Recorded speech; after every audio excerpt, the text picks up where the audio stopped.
Hadis yang mana Nabi ceritakan kepada kita, Nabi kongsikan kepada kita bagaimana satu hari nanti Al-Quran akan hilang dan bagaimana ilmu akan diangkat oleh Allah Subhanahu wa taala. Hadis daripada Huzaifah Al-Yamani radhiyallahu taala anhu.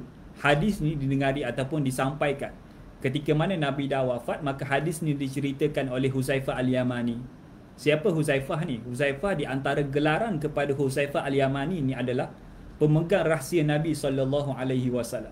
Huzaifah Al-Yamani pemegang rahsia Nabi sallallahu alaihi wasallam, yang mana sebelum ni kita dah bincang siapakah Huzaifah, bagaimanakah kelebihan Huzaifah. Saking lebihnya, saking hebatnya Huzaifah Al-Yamani, rahsia Nabi sampaikan, Nabi ceritakan kepada Huzaifah Al-Yamani dan dipegang kuat oleh Huzaifah Al-Yamani. Sampaikan ketika mana Nabi dah pun wafat, rahsia Nabi masih lagi dipegang dan tidak disampaikan kepada mana-mana sahabat yang lain. Bahkan satu hari bila mana Khalifah Saidina Umar bin Khattab sudah pun menjadi Amirul Mukminin pada masa tu, dia tahu yang Saidina Huzaifah ni dia ada banyak rahsia Nabi. Di antara rahsia Nabi yang dipegang oleh Huzaifah Al-Yamani ni adalah bagaimana dia boleh ada senarai nama-nama munafik dekat kota Madinah.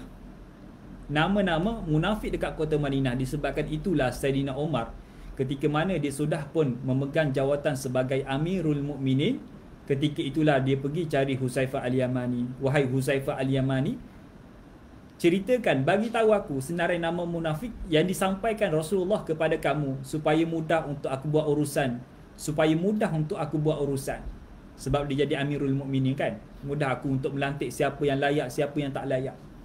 Tapi tidak diberitahu oleh Huzaifah, kerana aku telah pun berjanji kepada Nabi, kerana ini amanah daripada Nabi, supaya tidak sampaikan, tidak ceritakan kepada siapa-siapa.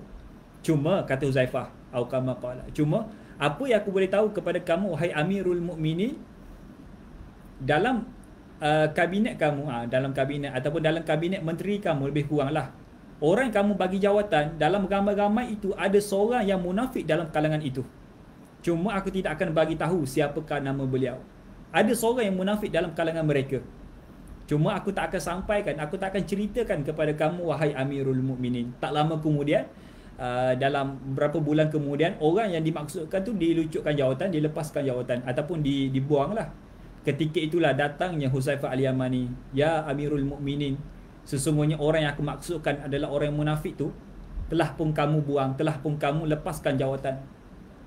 Dialah orang yang munafik yang aku maksudkan. Tengok bagaimana kehebatan Huzaifah Al-Yamani.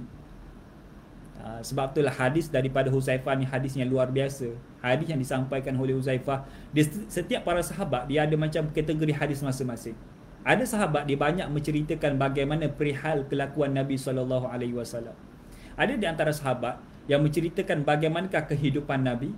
Ada di antara para sahabat dia banyak bersama dengan Nabi di sudut pemerintahan, maka di situ dia banyak mengeluarkan hadis dari sudut pemerintahan Nabi. Ada seorang sahabat yang duduk banyak bersama dengan Nabi, bangun tidur kan, banyak masa bersama dengan Nabi, seperti Anas bin Malik.